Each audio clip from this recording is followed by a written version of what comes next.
How did I get these thick, discolored, brittle toenails to go from this to this?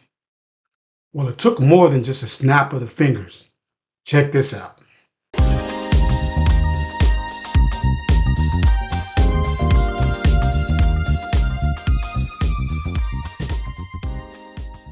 Fungal nails are a very common problem. The Centers for Disease Control estimate that 14% of the general population suffer from this issue.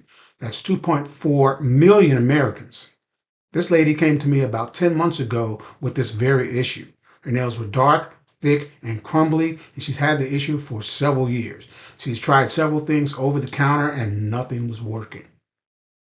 Before you get into the comments and say that she's being lazy or has poor hygiene, nothing could be further from the truth. Can 2.4 million Americans be nasty and just not have good hygiene? So on the first visit, I took samples of her toenails and sent them to the lab. The lab will identify the fungus by name so that I will know the best course of treatment for her.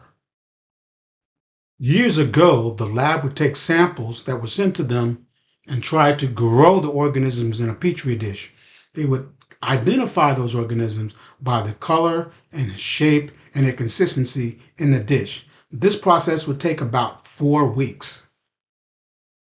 Fortunately, today's technology is much faster and much more accurate.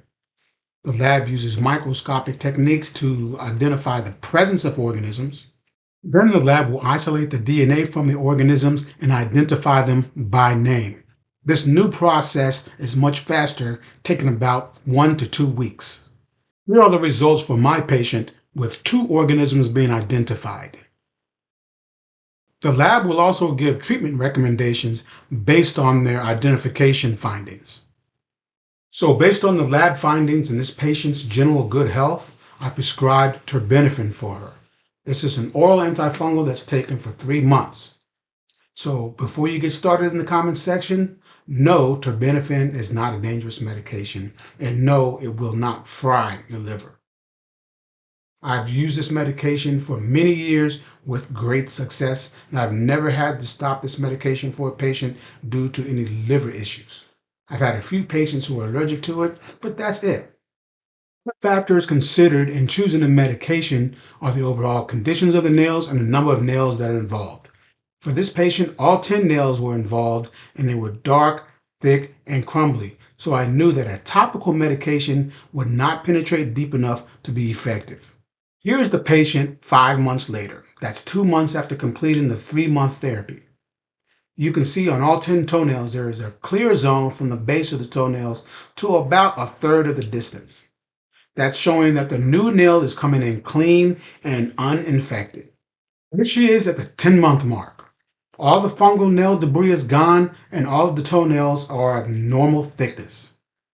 She reported to me that after many years, she was able to go on vacation and show her feet in sandals and flip-flops for the first time.